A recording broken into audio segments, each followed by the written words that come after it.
Hello dear students, welcome back to our channel. आज की इस वीडियो में हम सॉल्व करेंगे एक्सरसाइज 3.2 का question number 2।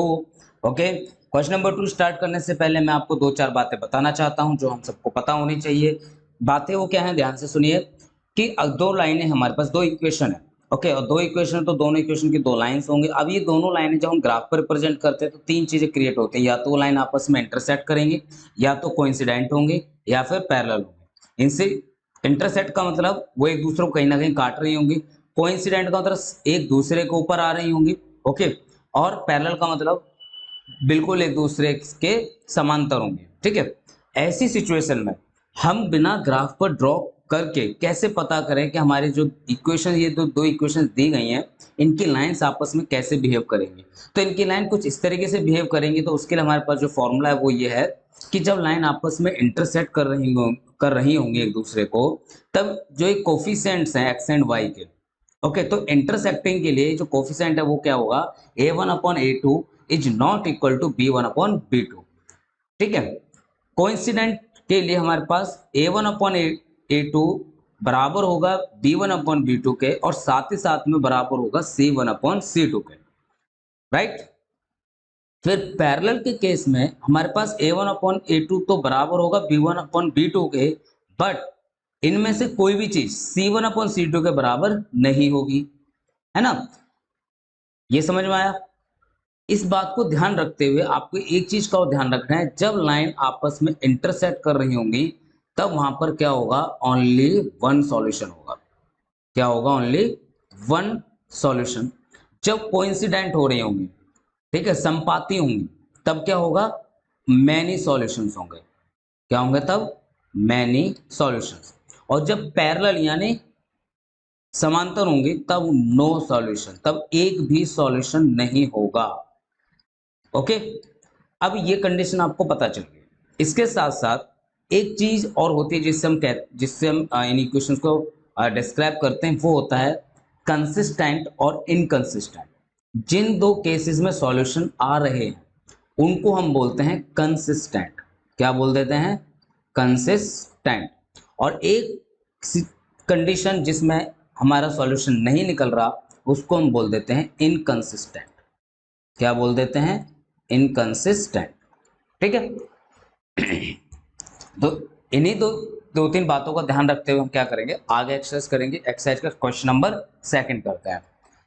So comparing the ratios of a1/a2, b1/b2 and c1/c2, find out whether the lines representing the following pairs of linear equations intersect at a point, are parallel or coincident। Okay, तो यहां पर हमें दिया हुआ है, हम सबसे पहले क्या करेंगे, हम a1 b1 b2 की वैल्यू निकालेंगे। ठीक है, तो यहां पर a1/a2 की वैल्यू क्या हो जाएगी, 5/7। b1/b2 की वैल्यू क्या हो जाएगी, -4/6। और c1/c2 की वैल्यू क्या हो जाएगी, 8/-9। अब जरा यहां पर ध्यान से देखिए कि यहां पर एक भी वैल्यू आपस में कट भी नहीं रही है और सेम भी नहीं आ रही है ना। तो इस केस में क्या हो जाता है कि यहां पर a1/a2 is not equal to b1/b2। ये हमें साफ साफ दिखाई दे रहा है। जब ये कंडीशन आ गई तो इस कंडीशन में हमारे पास क्या हो जाता है कि लाइन आपस में एक पॉइंट पर इंटरसेक्ट करेंगे। So the given pair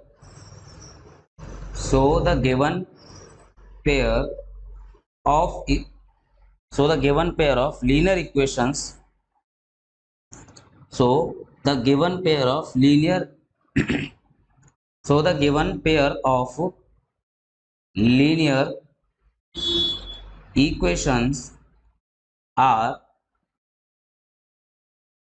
intersecting at a point, are intersecting at a point। जो ये इक्वेशन हमें दी हुई हैं दोनों, ये क्या कर रही हैं, एक पॉइंट पर इंटरसेक्ट कर रही हैं। ओके, नेक्स्ट क्वेश्चन की तरफ चलते हैं। यहां से भी हम वैसी ही वैल्यू निकालेंगे। a1/a2 क्या हो जाएगा, 9/18। इसको कट कर दीजिए, कितना आ जाएगा, 1/2। 9 में 9 टू 18, सिमिलरली हम B1 अपॉन B2 निकालते हैं, B1 अपॉन B2 निकालते हैं तो कितना हो जाएगा 3/6। इसको भी कट कर दीजिए, क्या हो जाएगा 1/2। ऐसे ही हम C1 अपॉन C2 निकालेंगे तो ये हो जाएगा 12/24। इसको भी कट कर दीजिए तो क्या हो जाएगा 1/2। अब यहाँ पर आपकी कंडीशन क्या हो रही है कि A1 upon A2 equals to हो गया B1 अपॉन B2 और ये इक्वल हो गया C1 अपॉन C2 के। दैट मीन्स यहाँ पर इक्वेशन जो होंगी, जो लाइन होंगी इन दोनों इक्वेशंस की, वो कोइंसिडेंट हो जाएंगे। क्या हो जाएंगी? कोइंसिडेंट हो जाएंगे। तो मैं लिख सकता हूं so the pair of linear equations are coincident. The pair of linear equations are coincident. Next question है A1 upon A2 equals to 6/2। ठीक है, इसको डिवाइड कर देंगे, 2 1 जा 2 और 2 3 6, तो कितना आ जाएगा? ये हो जाएगा 3। नेक्स्ट है हमारे पास B1 upon B2, B1 upon B2 कितना हो जाएगा? -3 अपॉन -1, माइनस से माइनस कैंसिल, डेट मीन्स ये भी 3 हो गया। ओके, और यहाँ पर C1 अपॉन C2 क्या हो जाएगा? 10/9। सो कंडीशन क्या होती है यहाँ पर? A1 upon A2 is equal to B1 upon B2 but not equal to C1 upon C2। So the pair of linear equation are parallel. Okay, क्या है? पैरेलल है। जब A1 upon A2 equal to B1 upon B2 but not equal to C1 upon C2 की condition होती है, तो इस condition हमारी क्या होती है? लाइन आपस में पैरेलल हो जाती है। प्लीज चैनल को सब्सक्राइब कीजिए, वीडियो को लाइक कीजिए, शेयर कीजिए। Stay blessed, keep learning. Thank you very much.